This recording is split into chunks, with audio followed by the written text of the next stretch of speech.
Welcome, writers, readers, and friends to the Authors Talking Bookish podcast. I'm Donna Norman Carbone, author of All That Is Sacred. And I'm Hope Gibbs, author of Where the Grass Grows Blue. We're two debut writers traditionally published by a small publishing house, bringing to you all the experiences that we as authors learn the hard way, so you don't have to. We'll give you insights from the inception of a book idea to publication and beyond. And along the way, we'll share our love of books from the writer's perspective.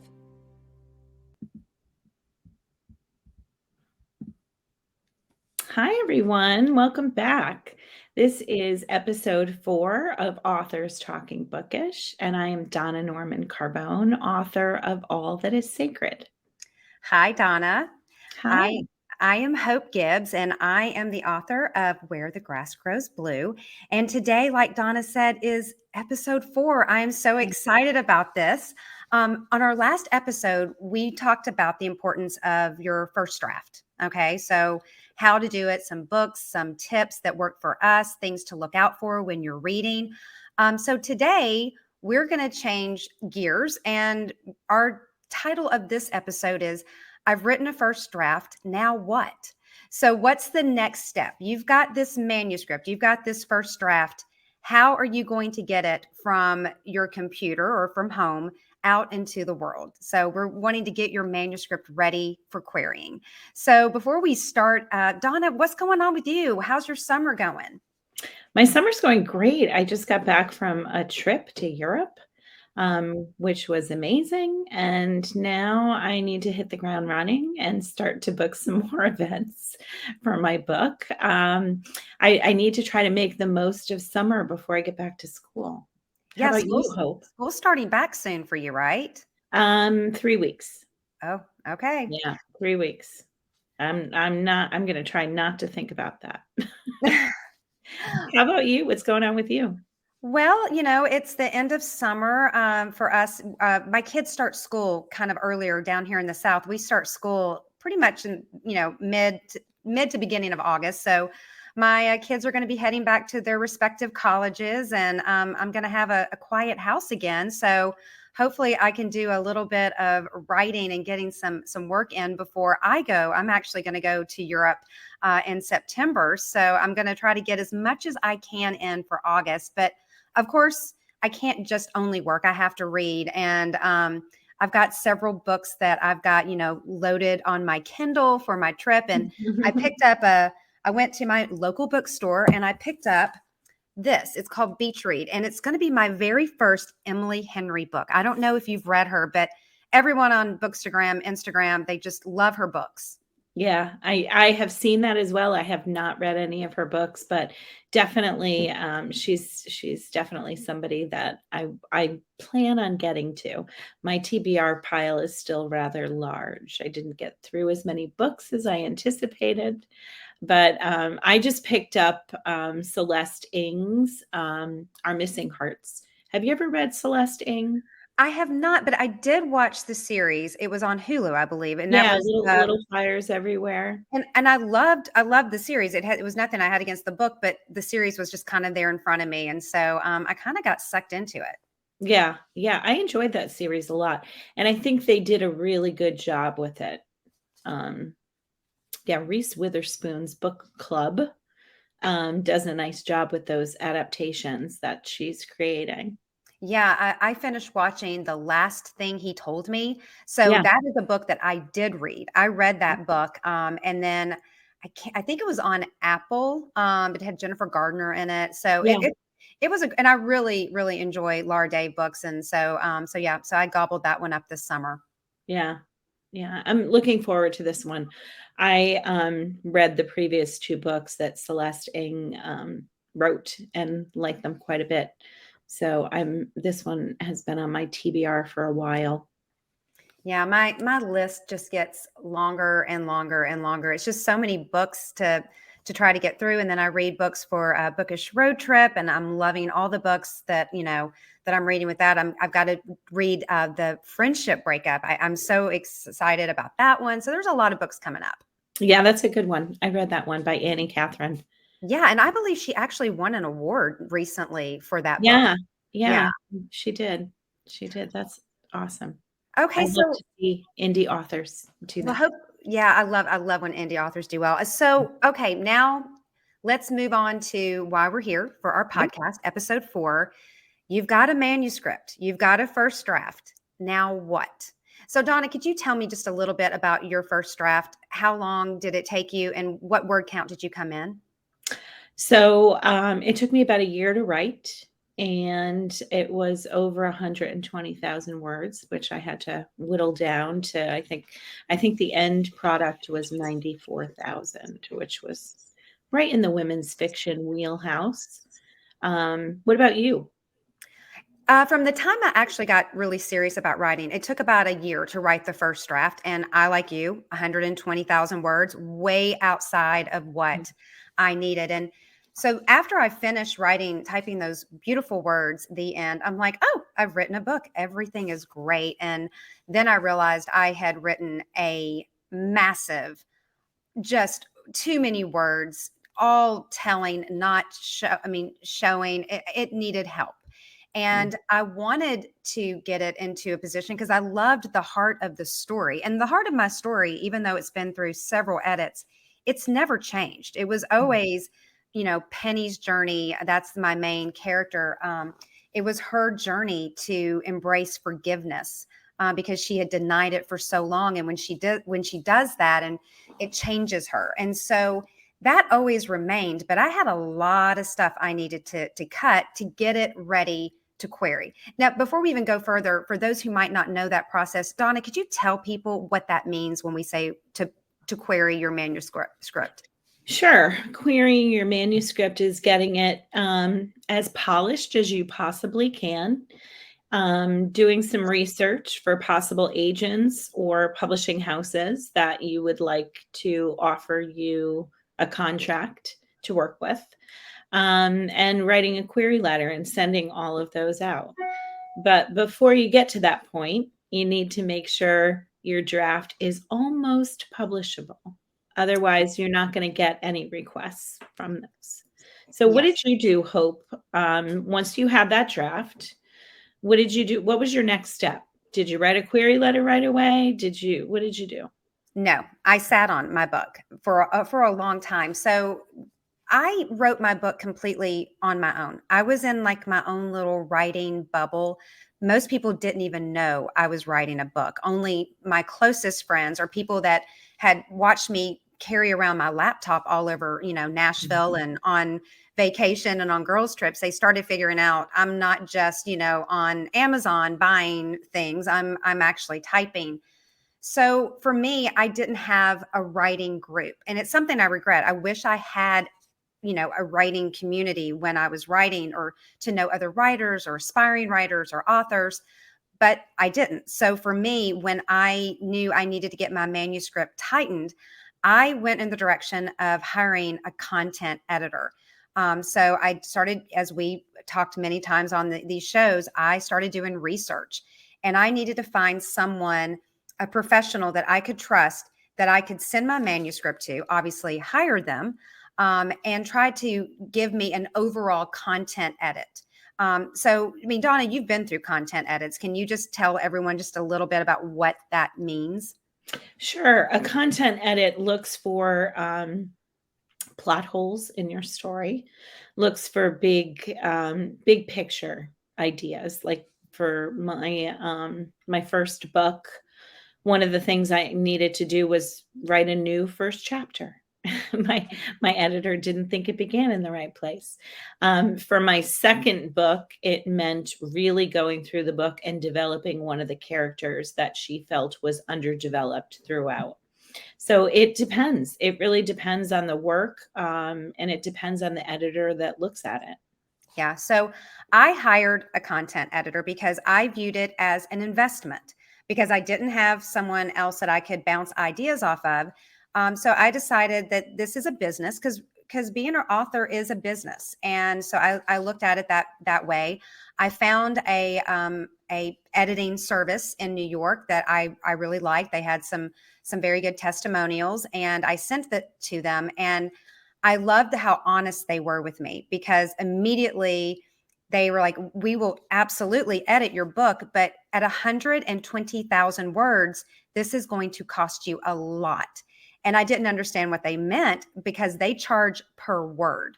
Right. So before I could even send it to them, I had to cut at least, 25,000 words that needed to be. So I kind of did a pre-edit before I even did a content edit. So then I sent it to them, and then it takes weeks. I think mine took about 6 weeks to come back to me. Mhm. And as a And new that's writer, typical. yeah, and as a new writer, I didn't know that when I sent away my beautiful slimmed down version of my manuscript, it was going to come back a mess. They tell you everything that you need to change, but they're not going to just hand it to you on a silver platter. They make you work. And it actually made me a much stronger writer after just that first content edit. Oh, absolutely. I actually worked with a writing coach later on in my process. Um, and she was instrumental in making a big change for my book. Um, and yeah, it's painful when you get those editing notes back. Like sometimes, I don't know about you, but mine for both my books were about 12 pages long. Just notes about, they talk about what's working, but mostly their job is to tell you what's not working and what you need to go back to the drawing board on. Yeah. Well, that first content edit for me, the one that I paid for, she wanted me to get rid of a scene that I loved. It was one of my favorite moments of the book, but she was like, "You've got to I love it too, but you got to cut it. You got to get your character to Kentucky." And I was so determined to keep that scene. I re-envisioned it, rewrote it, and I made it my epilogue. And when I sent it back to her, she loved it. And my second editor, that I worked with at Red Adept, that was one of her favorite moments.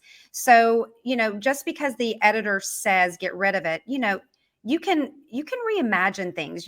What they're saying, especially with that kind of edit. If you're paying for it, it's still up to you. You're the boss. It changes once you go to a publisher that you don't have as much say. You do have to adhere to some of the wishes of your content editor. Yeah, and I think they do know best. I think there's an initial sting when you get that letter, like they don't know what they're talking about. But my rule of thumb is when you get an edit back to walk away from it for at least a week, to read Yes. it and just let it simmer. Because I find that when you come back to it after knowing what they've already asked you to do, you find ways to make that work. And I think you come to an understanding of, why they're making those suggestions. But I do believe you need that distance for a little bit. Absolutely. Because when I got my first content edit back that I, paid for, that was the first person who had read my book. And so I was on pins and needles every time I would open up my email. Oh, when am I getting my edits back? And she was fantastic. She helped me so much. And she really did help me get that manuscript ready that I could send.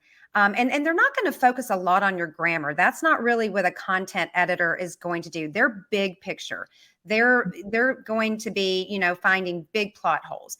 Later on in the process, when you sign with a publisher, or whether you're doing self-publishing, you're doing another content edit, then you'll go to a line edit. And then that's where they're really nitpicking. With my line editor, she was convinced that I couldn't get my character to point A to point B in a certain amount of time. And I realized she Googled that. So that was kind of impressive. But a content editor is more big picture. Yeah. Yeah. I would say, I think a good piece of advice that I wish I had back then was not to focus on little things like grammar and sentence structure and word choice until you're well into the process and you have your story. So content editing worked for me, but I also had to pay a price for it. That's one of the cons about it. But you can go online, you can go to Redsea, you can find resources, or you can even find it through like a group like the WFWA. You can ask questions, and we'll talk more about that. But that was the way I chose to go. But Donna, when you got your manuscript all, perfect, ready to send out into the world, you went a different route. And so could you tell everyone what you did to get your manuscript ready. Yeah, my manuscript was not perfect, although thank you, Hope, for having that confidence in me. Um, You're a and I knew that fantastic it was perfect. And so I came across the writing community on Twitter, and they had a critique partner match, which is called a CP in the writing world. And so they partnered me up with a few people. And so I ran my book through them. We passed chapters back and forth. You know, sometimes it was 2 chapters at a time, 3 chapters at a time. And that was so beneficial because I got to see what a variety of people thought. Wasn't costing me money. It was costing me time because I was also reading their work. But also in reading their work, it teaches you something as a writer. Reading other people's work and kind of seeing their process also helps improve your own process. So I was really happy that I did that. So I worked with a few critique partners, and then there's something called a beta reader, which is a reader who doesn't make too many comments. So an alpha reader is the same as a critique partner. They're going to critique as many things as you want them to. And it's good to kind of find out the style of the critique partner just to make sure that the two of you are a match, that you're both looking for similar things. But a beta reader is someone you send your book to when you feel like it's almost done and you're just about to query, and you kind of want feedback, but in a more general sense. Like, did you like this story? Was there anything that didn't make sense? Did you connect with the character? Those big questions instead of, you know, in scene 2, this happens. And is that working, or should I go in a different direction? So that's the difference between the two of them. Yeah, and I was And lucky enough. I was pardon? lucky enough to be a beta reader on your second book, which I loved. Thank you very much. And thank you for being a beta reader. Yeah, I still, even after I published my first book, somebody just asked me that question. Like, are you still going to, you know, send your book through like a CP, work with a CP? Because my third book has been written, but it needs to be heavily edited before I share it with anybody. But I will edit it. And then, yeah, I'll seek out critique partners initially just to kind of go through it and get some initial feedback before I send it into my publisher and have their editors take a look at it. So you talked about how the importance of Twitter was for finding a critique partner. Do you have any other resources, any other places that you think that would be a great resource for our audience who's looking? I mean, because if I have not been through the 2 years I've been through, I would not know the first step on finding a critique partner or a beta reader. Yeah, sure. So yeah, Megan Lally is her name on Twitter, and she runs a critique partner match. So if you use that hashtag, you can find her there. The WFWA also does a critique partner match. That stands for Women's Fiction Writing Association. And if you're not a women's fiction writer, there are other associations. I know there's a romance, there's a sci-fi. So look for, you know, your own genre. I would imagine that they run similar programs. There's another online that I used briefly, but I did use it. It's called Critique Circle, which is free. You sign up for it. You read so many pages of somebody's work. They read so many of yours. The other one that I have paid for, and it's not a lot of money, is on Fiverr. I don't know if you've ever heard of that. I think it's Fivver. It is a place, it's kind of like Etsy, but for business people. And so there's a whole editing group of people on there who charge you a fee, and it's a very small fee. I mean, like $25 to read your work and give you some feedback on it. And so some of them charge much more than that. And then there are different levels of recommendation too. So there are some that have very high levels of recommendation and you pay more for those people. But I have found some really good feedback from Fiverr. I used them a lot with my first book. I'll definitely have to look that one up. And also, you don't have to do a beta reader. You don't have to do critique partners or a content edit. You can do something as simple as a proofread. And that is a lot less expensive, because if you're going to do a content edit, that's probably one of the most expensive editing services you can use. But if you think that your manuscript just needs, another set of eyes on it, proofreading is also something that could be beneficial for your manuscript. Yeah. There's also proofreading websites out there, like Pro Writing Aid Oh, yeah. is something that you can use for proofreading. And one of the things that I really like about Pro Writing Aid is that if you there's a term for this, it's called an echo. So if you use the same word over and over again in your draft, it'll point that out, it'll highlight it, and you could make the changes. So it flags cliches, phrases. It does a lot. I like Pro Writing Aid very much. And another thing that I love on my computer, when I finish a scene, I will have my computer read it back to me so I can hear it. Because it's amazing when you're reading it, you've created it, your eyes kind of play a trick on you. And it's amazing the words that you miss, or just, simple, an and or a the, or you've misspelt something. So I always love that. I don't know if anyone has, most people do because it's on Word, but that's a feature that you should definitely use if you're just wanting to make sure that your scene actually makes sense. Yeah, you actually turned me on to that. I didn't know anything about that before. Yeah, it's actually one of my favorites. So, anyway, so Donna, can you give everyone our homework? We're getting ready to wrap up here. Sure. First of all, determine your goals for your manuscript, set a budget. So if you do want to hire an editor, kind of know what that costs, do some research. The other thing is, in addition to looking for critique partners or beta readers, we do have a downloadable.